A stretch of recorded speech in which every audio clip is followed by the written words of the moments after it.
This hour of the Costa Report is brought to you by Dole Food Company, the world's leading producer and distributor of fresh fruits and vegetables. Welcome to the Costa Report. I'm Rebecca Costa, and thank you for joining me for another 2 hours of Straight Talk Radio. I want to welcome members of our armed forces who are joining us over the internet, particularly those of you serving in the Middle East. We wish you a safe passage home. I also want to take a moment to welcome new listeners who are tuning in on affiliates in New York, Florida, Montana, Iowa, Missouri, and from coast to coast, including the great state of Hawaii. Thank you for making us part of your news week. In just a moment, Emmy Award-winning journalist and host of CNN's Legal View, Miss Ashleigh Banfield, will be joining us to talk about whether the laws that are already on the books concerning capital punishment, jury misconduct, illegal immigration, pornography, and other crimes are sufficient, so long as they're properly enforced, or whether enforcement is not enough and we need new laws. Because, as you know, all the new laws in the world won't help if enforcement is the problem. So get ready. In the next hour, Banfield will help us navigate that bumpy road to justice. But before Ms. Banfield joins us, as is my custom each week, let me tell you a little about her background. Ashleigh Banfield was born in Winnipeg, Canada, and became a U.S. citizen in 2008. She received her undergraduate degree from Queen's University and her graduate degree from the University of British Columbia. Her first foray into television journalism came when she was hired at CJBN TV in Ontario. From here, she moved to CKY TV in Winnipeg and then CICT TV as producer and anchor of the evening news, and also reported for ABC News on programs like Good Morning America, 2020 Nightline, and World News. Well, it didn't take long before Fox News affiliate KDFW in Dallas tapped Banfield as their evening news anchor, and she earned her first Emmy recognition. But if it seems like Banfield was moving fast, well, it turns out she was just warming up. She never took her eye off the opportunity to cover global issues, and in 2000, she saw her chance and she took it. She made the move to MSNBC to work as a news correspondent and host. There was no way Banfield could have anticipated that move would lead her to give a harrowing report from the streets of Manhattan amid the smoke and debris shortly after the World Trade Centers collapsed. Or that within days, she would chase the war on terror down in places like Afghanistan, Pakistan, Iraq, Israel, Jordan, Lebanon, Syria, and Saudi Arabia.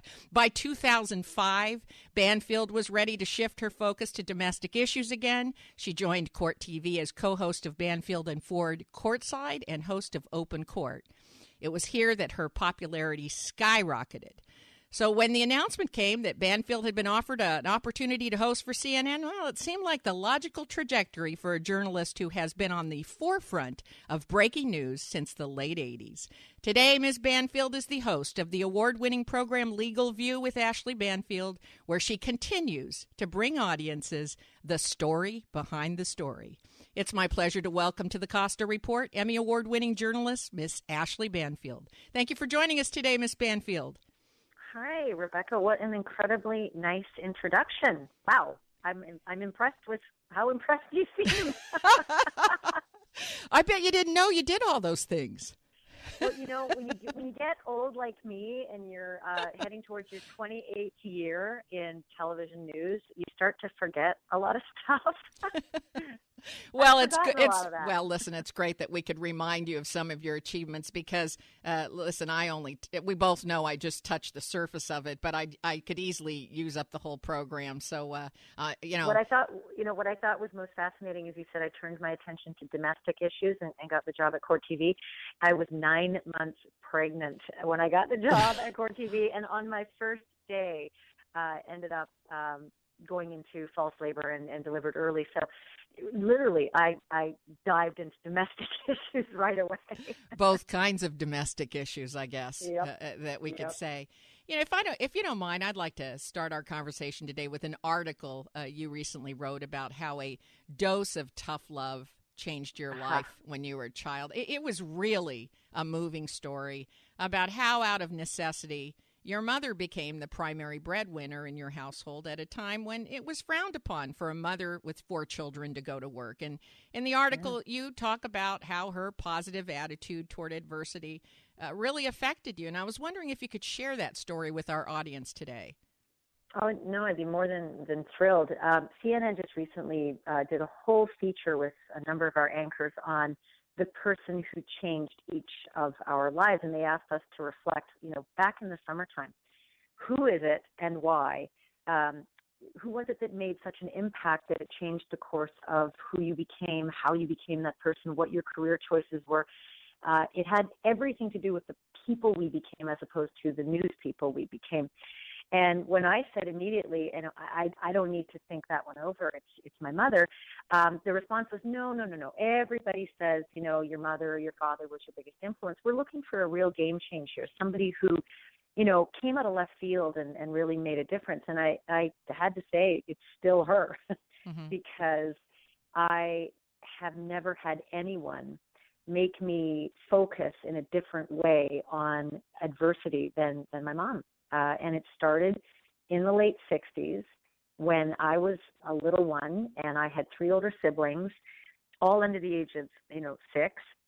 And off she had to go to the office because things were just not going well for my family. There were bankruptcies. There was, a struggle with the disease of alcohol for my dad that it just gripped him, so ferociously. So she really had to, out of necessity, hit the bricks and start working. And so I saw from a very early age a powerful female figure, and she would have no part of us complaining about anything that came into our path.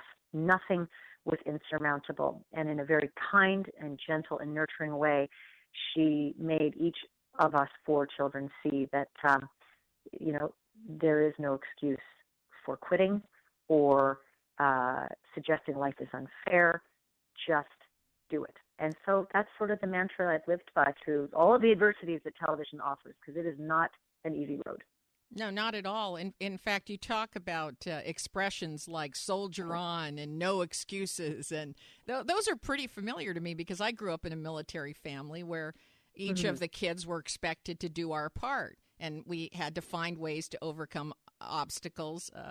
But I notice a lot of parents today worry that kind of tough love robs a child of their childhood by forcing them to maybe take on responsibility or face the harshness of life at too young of an age. What do you say to parents who just say, let kids be kids?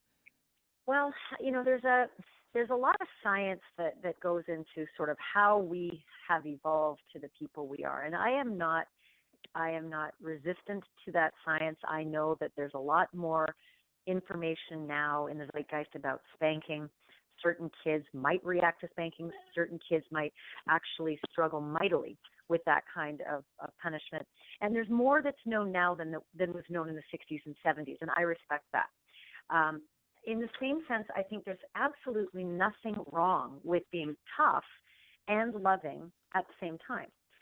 So as long as a child is aware that the toughness is coming out of a place of love and not a place of frustration, anger, or reaction, I think that's sort of where I fall into understanding, what position, steadfastness has in my household. But I am constantly weighing the pros and cons of nurture and sort of a conservative, old school value of being strict. Mm-hmm. Mm-hmm. Yeah, well, I'm a parent myself. I think every parent can relate to that. You vacillate between, am I being too easy or am I being too tough? Yeah, and quite frankly, I remember I have a son who struggles with ADHD, severe ADHD, and that has been a very big challenge for me. And the numerous counselors I've seen have helped me to understand what kind of discipline works best for a child like that. And it is not the same as every other child. Yeah, that's right. Well, and my hat's off to you that you consulted with a counselor to get that advice. Now, we have to take our first break, but stay right where you are. We'll be right back with more from Ashleigh Banfield. You're listening to the Costa Report.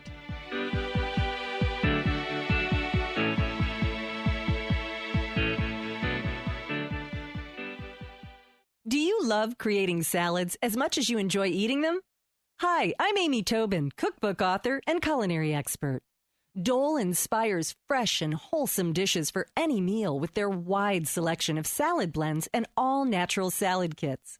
From the mild and tender texture of sweet butter lettuce to the crunch of classic romaine sprinkled with colorful shredded carrots and red cabbage, Dole has over 30 salad blends to satisfy every palate. If you're looking for the ultimate in convenience, try Dole's unique salad kit combinations that include farm-fresh lettuces and vegetables, mouth-watering all-natural toppings, and specially made dressings. It's all you need to make a distinctively delicious salad. The possibilities are endless. Visit www.dolesalads.com for recipes and other ideas to feed your culinary imagination. I'm here today with Scott Caraccioli of Caraccioli Cellars, recent winners of the best sparkling wine in the U.S. in the Champagne and Sparkling Wine World Championship. Congratulations, Scott. Thank you, Rebecca. Thanks for having me. So what is it about your Brut Cuvée that beat all the other competitors around the world? We really focus on creating an expression of the Santa Lucia Highlands and doing it the right way. And when you control the process from the beginning to the end and you have talent like Michelle and top-tier grapes, they really shine through. This was a worldwide competition. It was definitely a humbling experience. We were in a room with producers that have been making wine for over 100, 200 years, and was a huge honor to have Tom Stevenson give us the best U.S. Sparkling Wine Award. We fared really well overall. We had 3 wines win Best of Class, which was great. Visit the Caraccioli Tasting Room on Dolores Street in Carmel by the Sea, or find us online at caraccioliCellars.com or reach us by phone 831-622-7722. We are live at the AT&T Pebble Beach National Pro-Am with an old friend, Jessica Keener, the Community Relations Manager of Lexus of Stevens Creek. How are you? I'm doing great. Thank you for having me. Well, it's great to have you for our annual visit. You guys are always giving back to the community. You've taken it to an art form. And literally an art form, because you've got a display of art in the service area, right? Yes, right now we have an exhibit going on, and we allow nonprofits to exhibit their artwork throughout the year, and that's just one of the many things that we have going on right now. Well, certainly we haven't had time to talk about all the things, but one of the things you've got going through the month of February, why don't you tell me about that? Yes, we have partnered once again with the Pajama Program, and we are collecting new PJs and books for children in need here in Santa Clara County. And we also have a big sorting party going on at the end of the month, and we invite the public to come out, help us sort through the PJs, donate, and it's just a great time, and it's all for a good cause. Well, bless you for what you do. Lexus of Stevens Creek, live from the AT&T Pebble Beach National Pro-Am with Jessica. I'm Mike Jacoby for KSCO. Are things getting a little messy around the office? At Coast Paper and Supply, we'll meet all your janitorial needs. Mops, dusters, disinfectants? We got 'em. Can't get rid of that smell in the break room? Try our deodorizer. Carpet stains? We have a cure for that too. While you're at it, pick up the essentials. Garbage cans and liners, sponges and brooms. Is your company going green? Coast Paper and Supply is offering earth-friendly cleaning and food service alternatives. Our ever-evolving stock includes compostable bowls, plates, cups, and cutlery. Not to mention eco-friendly cleaners and biodegradable trash can liners, all at the lowest possible price. So come visit Coast Paper and Supply at 151 Josephine Street, or look us up at coastpapersupplyinc.com. You can also call us at 831-423-3350. That's 831-423-3350.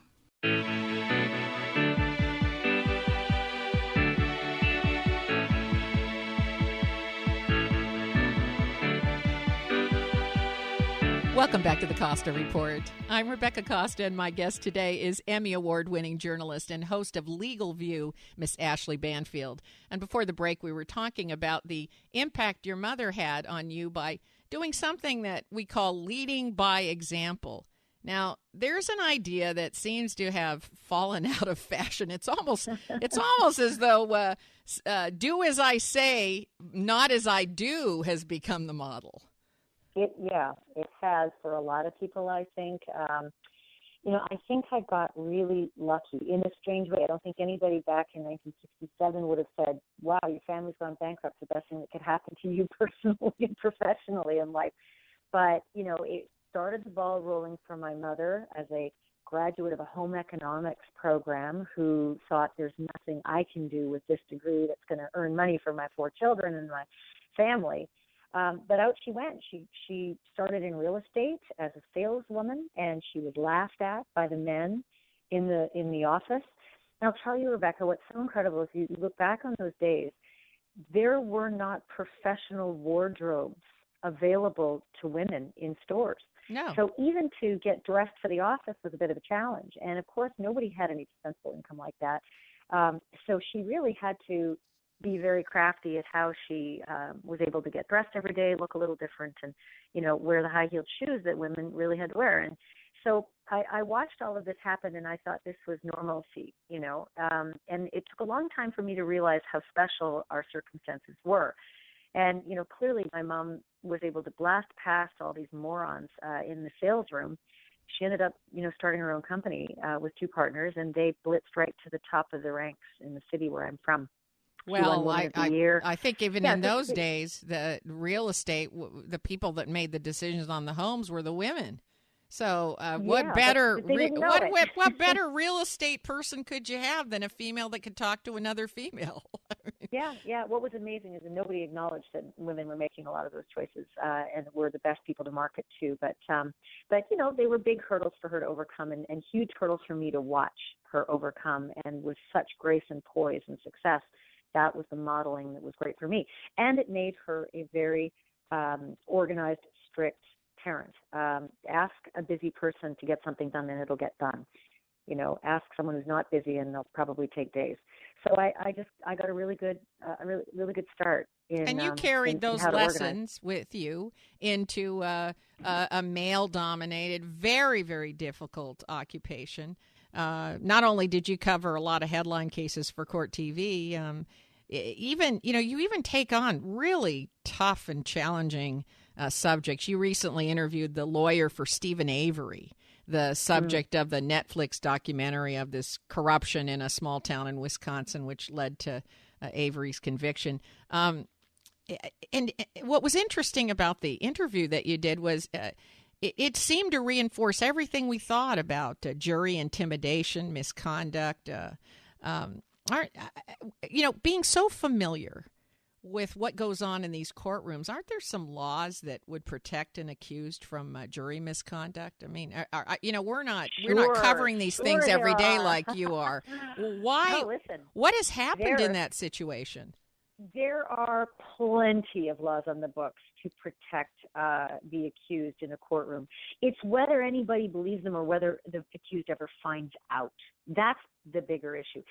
One thing that I go mad about on a regular basis, I tear my hair out, is that the presumption of innocence in American jurisprudence just seems to be a bumper sticker. It doesn't seem to be the first default on how we feel when we listen to TV news or we hear stories or we look in a courtroom and we see someone sitting at defense tables.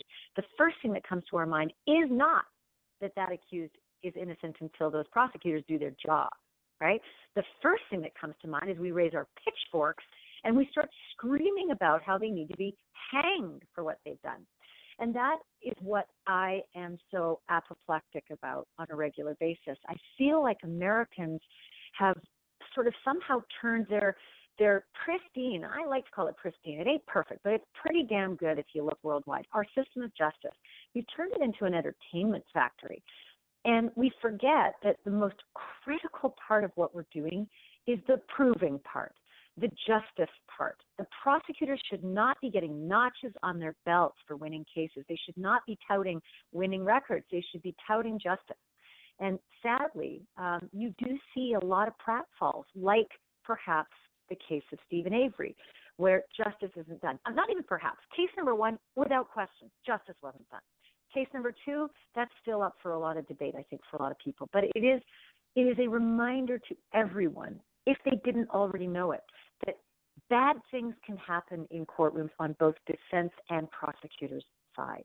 I thought it was interesting that Avery's attorney said the court is extremely reluctant to interfere with what happens in a jury room, even if they know it's misconduct. So misconduct, they will.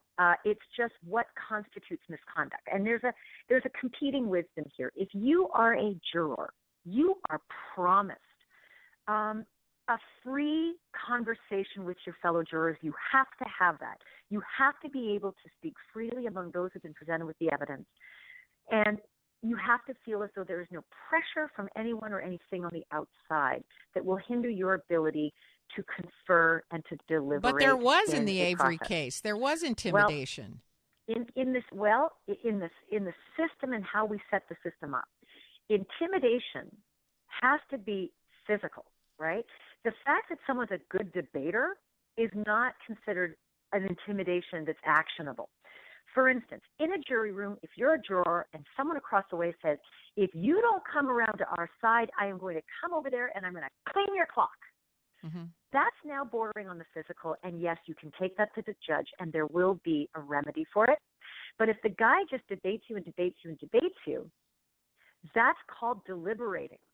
And that's why we have 12 and not 2, so that it doesn't just come down to 2 people and they're debating. But you had jurors saying they were fearful. So some jurors will say they're fearful in a physical way, and they may not report it to the judge.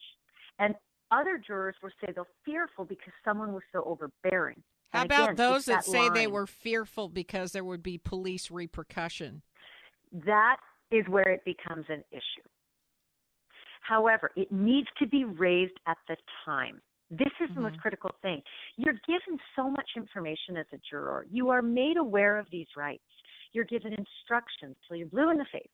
You have to be a responsible juror. And if there is a concern, which has been outlined prior to you entering that jury room, you must bring it up to the judge. It is not fair after the fact. Once you are now exposed to all sorts of media stories, evidence that was never presentable in a case, right? It's not fair to then change your mind and come back and say, well, now I've got some other issues. Otherwise, it would be a circus out there.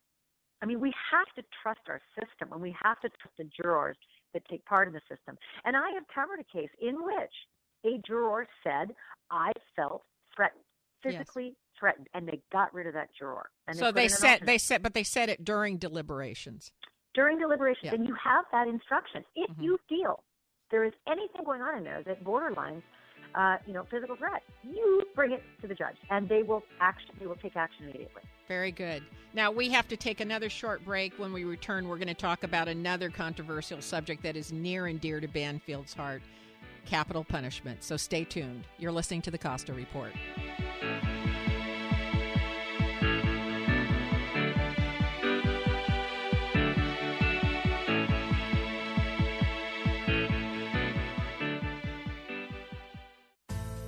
Every day our world gets more complicated. Not only is new information coming at us faster than we can manage, new regulations, technology, and the effects of globalization have made it much more difficult to succeed. That's why I wrote The Watchman's Rattle, a book that, for the first time, explains how complexity makes it hard to separate facts from fiction, and eventually causes us to make important decisions based on unproven beliefs. And not just us, our leaders also fall prey to this phenomena.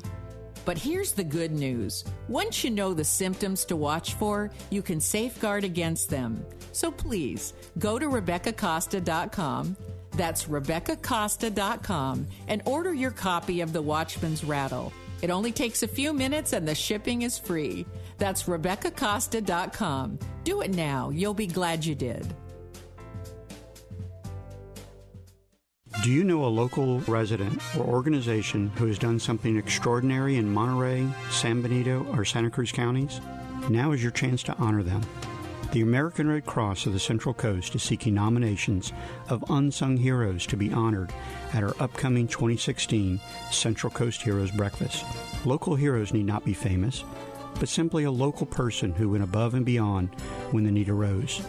It might be a lifeguard who saved a drowning child, an ordinary citizen who performed CPR when a stranger collapsed, or someone who simply provided outstanding service to our community in one of the specified categories. The nomination deadline is February 26, 2016. Visit www.redcross.org/CCHeroes 2016. That's www.redcross.org/CCHeroes 2016. for more information and nominate your hero today. Hello, my name is Jackie Tucker. I am owner of a home care agency called Care from the Heart in-home service. We are honored to provide a variety of caregiving services, from homemade chicken soup to hands-on care, and to continue to encourage you and support you to be independent. We specialize in dementia care and end of life. Our team of care providers are supervised by our case managers who are also registered nurses. Our telephone number is area code 831-476-8316. My name is Larry Haddis. Jackie and her crew took care of my mom for about 2 years. It was good because somebody was always there. She couldn't be left alone and would have had to go to a much more restrictive environment if she hadn't been there because, my mom would fall. And the caregivers were all uniformly fantastic, very caring people, and made her last hours on Earth very satisfying. Best as the situation could possibly be. People should be as lucky as I was to have Jackie and her crew care for their loved ones. Care from the Heart is here to serve you with dignity and respect. Our telephone number is area code 831-476-8316. Again, the number is 831-476-8316. Our doors are opened 24 hours a day, 7 days a week. Please call Care from the Heart. It's always open house at the Mike Young Real Estate Hour, and you are always invited to walk right in and join the discussion. Hello, I am Mike Young, and I love talking real estate with all the experts and with you. So get a jump on the Real Estate Weekend every Friday, 7 p.m. on the Mike Young Real Estate Hour, right here on Listen and Be Heard Radio KSCO. The Mike Young Real Estate Hour is brought to you by Thunderbird Real Estate, Real People Selling Real Estate, by Rick Williams at American Pacific Mortgage, and by Steve Manville at Farmers Insurance. Friday at 7. See you then.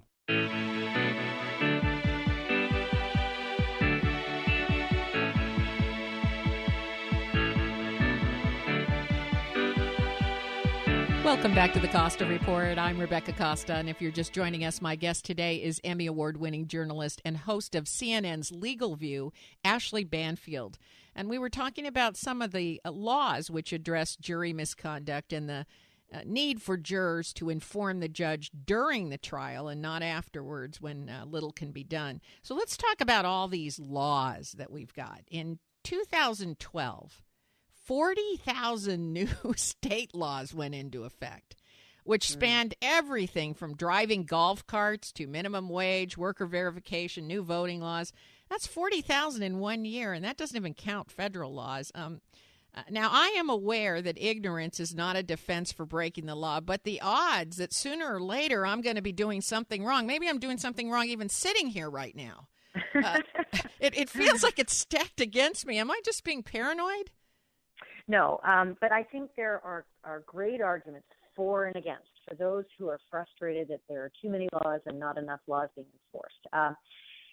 Take, for example, sexting, okay?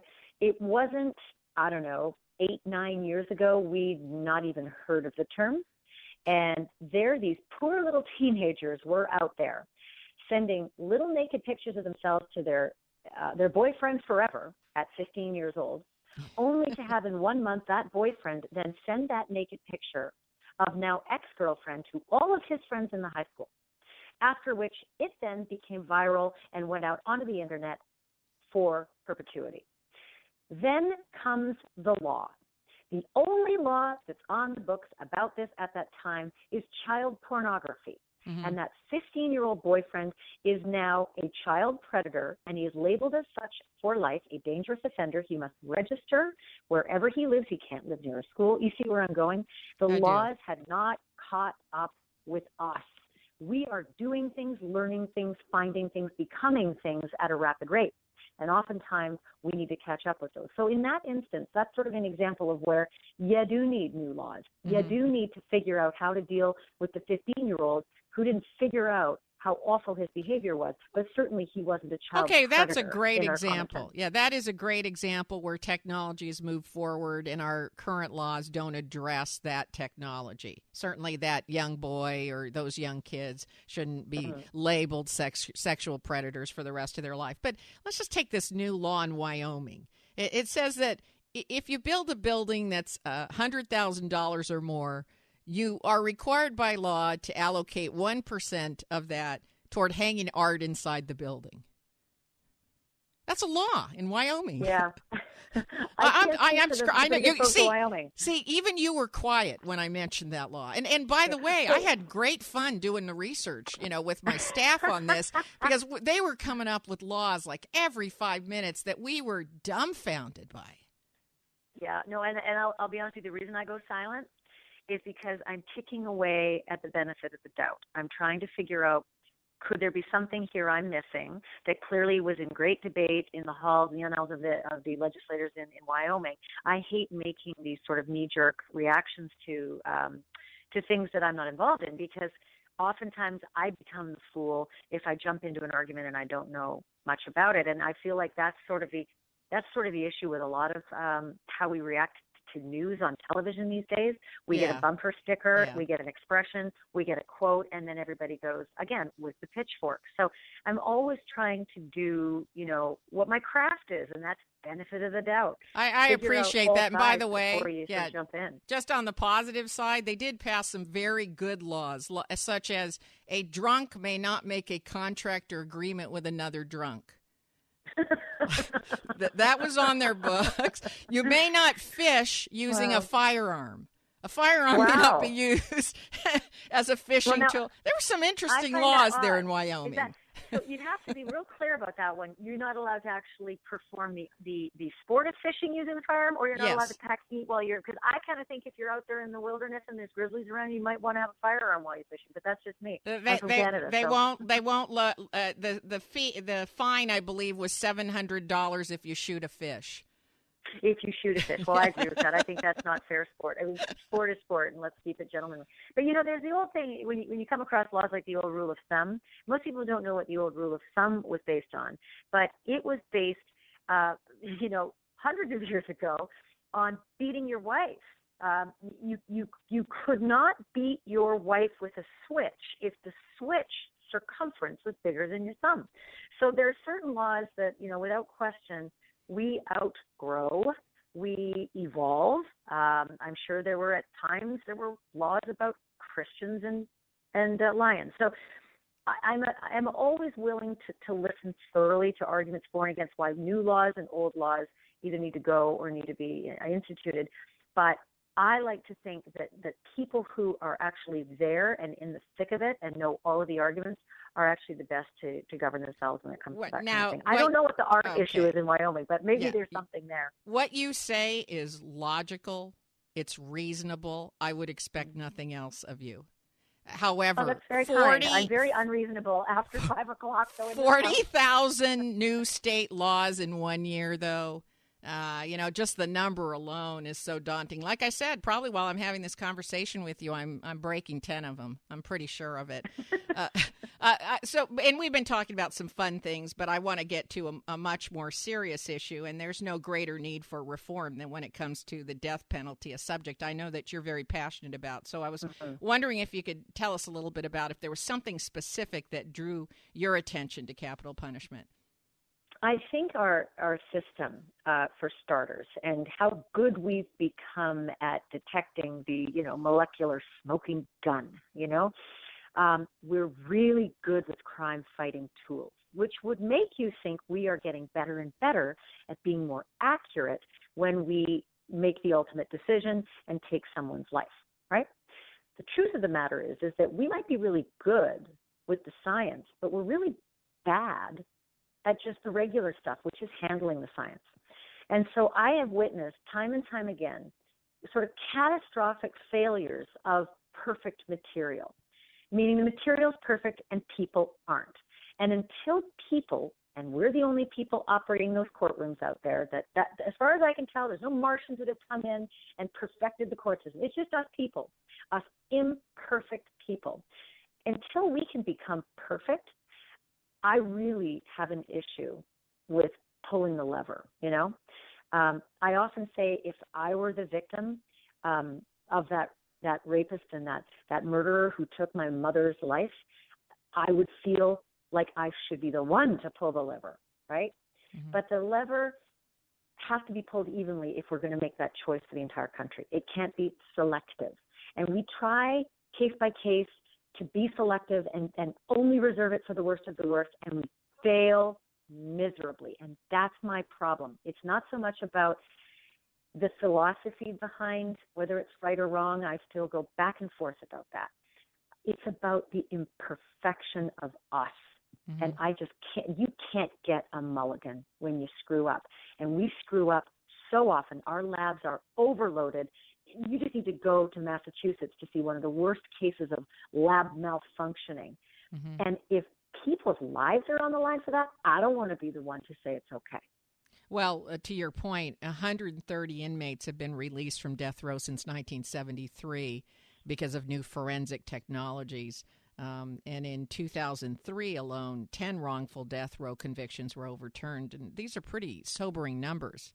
I mean, even if there was just one. They did. Yeah. Oh, my God, Rebecca, those are just the cases that, say, the Innocence Project could take. That's right. They are limited in resources. They say no to most of the cases that come avalanching into their offices. These are only the ones that got a good, thick combing. And we're relitigated.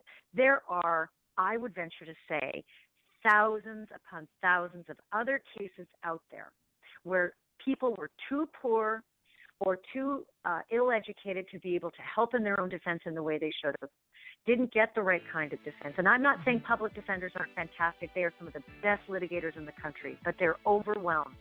And when someone relies entirely on that and they get shafted and they don't know their options, well, they shouldn't be dying because of it.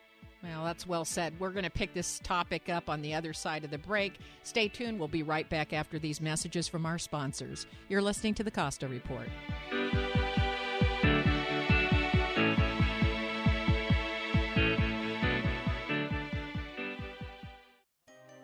Big data is being generated by everything around us all the time. Every digital process and social media exchange produce it. Systems, sensors, and mobile devices transmit it. Big data is arriving from multiple sources with ever-increasing velocity, volume, and variety. It's becoming the world's newest resource for competitive advantage, allowing decision-making to move from the elite few to the empowered many. The escalating demand for insights requires a fundamentally new approach to architecture, tools, and practices. To extract meaningful value from big data, you need optimal processing power, analytics capabilities, and skills. Find out how IBM Big Data and Analytics can transform your business. Visit www.ibm.com/bigdata today. That's www.ibm.com/bigdata. Now, if you've been listening to the Costa Report, you know that I'm a big fan of wines by Caraccioli Cellars. And today I'm here with Scott Caraccioli, who's one of the brains behind the most memorable wines money can buy. So I have a question for you. How did your family get into the wine business? 2006, my father, his brother, and uncle were really playing with the idea of planting a vineyard, and planting a vineyard turned into making a bottle, turned into making sparkling wine when Michelle came into the picture. So it was really kind of an organic situation, us being in agriculture in the Salinas Valley, and then the extension of that went to grapes, and here we are today. To find out more about Caraccioli wines, visit us at www.caraccioliCellars.com or stop by our tasting room in downtown Carmel, California. That's Caraccioli Cellars, CARACCIOLI, Cellars, where one bottle is never enough. Hi, registered pharmacist Ben Fuchs here. I've been studying healthy bodies for 35 years, and what I've got to tell you may shock and surprise you, but if you listen up, it may change your life. The symptoms of PCOS, which stands for polycystic ovarian syndrome, are caused by the many cysts which produce lots of both male and female hormones. Excessive production of female hormones are associated with bad periods, sometimes no periods, bloating, weight gain, obesity, moodiness, sluggishness, while the excessive male hormones she produces can cause oily skin, acne, sometimes hair on the chest and back, thinning hair on the head. The hormones secreting cysts are themselves associated with insulin and blood sugar, and most PCOS PCOS patients have oftentimes undiagnosed pre-diabetic signs. That means PCOS needs to be first treated as a sugar processing problem, and secondly, PCOS patients who usually have underlying digestive problems are going to want to look here too. PCOS patients should focus especially on fat malabsorption, gallbladder and liver health issues, as well as the health of the intestine. Vitamin C is helpful for all hormone health issues, and you want to make sure you're getting fatty vitamins too, especially vitamins E and A. Lecithin granules with fatty meals can support fat metabolism, and it wouldn't be a bad idea to finish off all meals with a little apple cider vinegar, which can stimulate the secretion of fat digestive enzymes from the pancreas. Probiotics can be helpful, as can supplemental bile salts and digestive enzymes. Think zinc, important for balancing hormones, and selenium, which has a stabilizing effect on estrogen. Some women can get relief by using progesterone cream. Pharmacist Ben here, urging you to go to kscohealth.com to order Beyond Tangy Tangerine, the Healthy Start Pack, and other nutritional supplements that I personally use and recommend. You can purchase these premium quality products at wholesale prices online at kscohealth.com. That's kscohealth.com. I'm the pharmacist that believes that staying healthy and strong is not only about medicine, it's about giving your body the raw materials it needs to do its work. Go to kscohealth.com. Make sure you check out the cool videos too at kscohealth.com. That's kscohealth.com.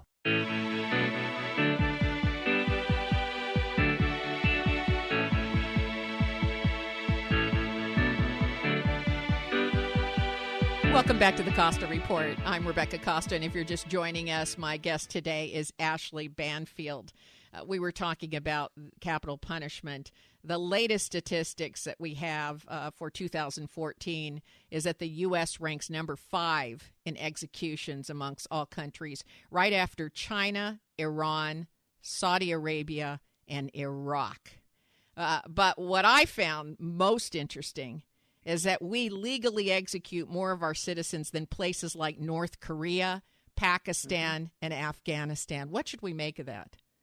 Well, I, for one, never like hearing the members of that club that we're in. And I think it is sobering when people discover that we do belong to a dubious club of those in the world who sanction, the death penalty. Look, I come from a country that did away with it at the same time the Americans did. It was reinstituted here. It was never reinstituted in Canada. I weigh it back and forth. I watch Bernie Sanders and Hillary Clinton go back and forth on it as well. And, my position comes strictly from an evidentiary point of view. We stink at dealing with evidence. We get stuff wrong. It's not about how bad the guy is that we're prosecuting. It's about how good we are at doing it. And we're not. We make too many errors. And when you deal it, again, I can't repeat enough, you don't get a mulligan. You can't make that mistake and rectify it. You can't. It also is extraordinarily expensive. Most people think it's cheaper just to kill people. Mm-hmm. It is about 10 times on average the cost to kill someone. It takes 20 years on average to kill someone because our Constitution guarantees you have your right to fair justice. And you know what? It means an automatic appeal whether you want it or not. Even Timothy McVeigh, who wanted to march himself towards the death chamber, it took 3 years. Yep. Well, I've only been able to come up with 3 reasons anybody's in favor of the death penalty, and that's either they believe in an eye for an eye justice. That means, you're going to do to them what they did.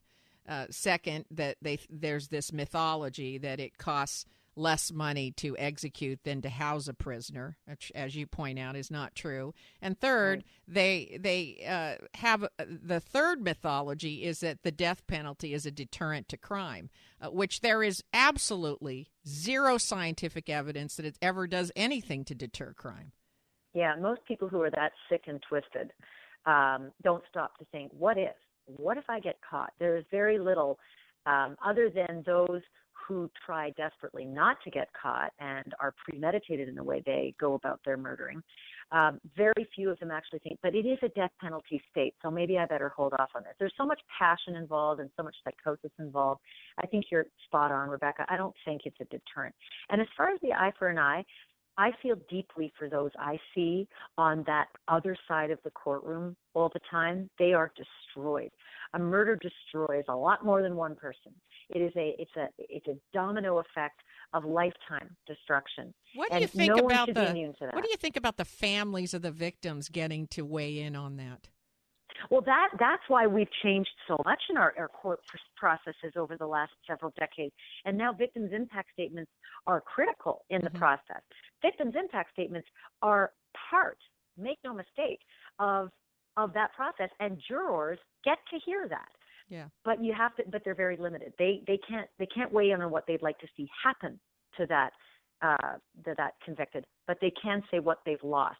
But here's the thing: if it's an eye for an eye, if that's where we're going with this, well, then the Saudis have it right. We should be marching thieves into the main square on Fridays and cutting off their right hand.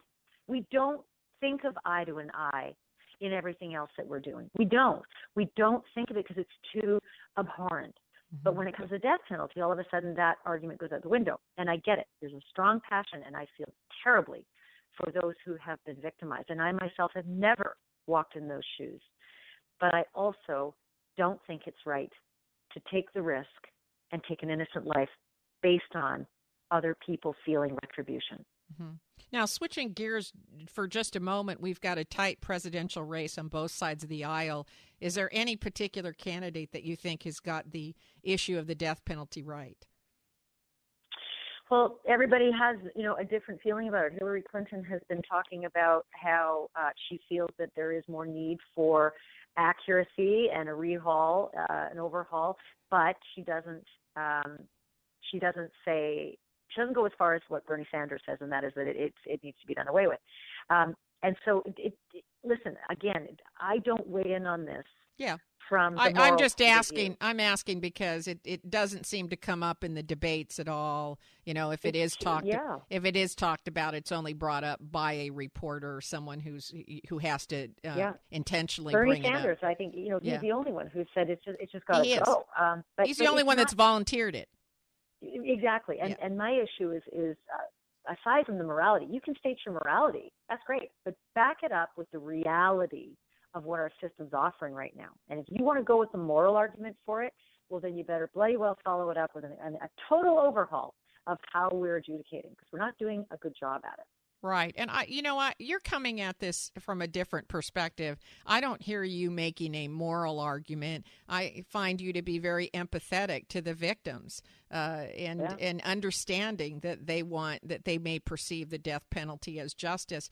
But I think what you're coming at it from is much more of an objective and technical standpoint. There's too much room for error. You've seen the errors that have been made, and when a person's life is at stake, you have to be 1,000% certain of the evidence and the process.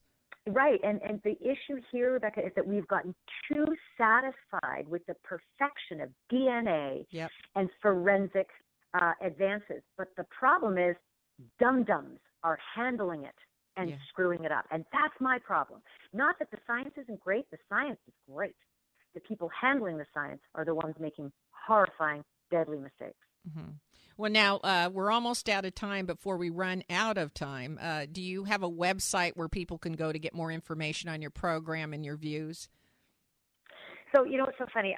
When I had my children starting 10 years ago, I had a website under construction, and I remember freezing it because I was so overwhelmed with working and commuting and raising two small children.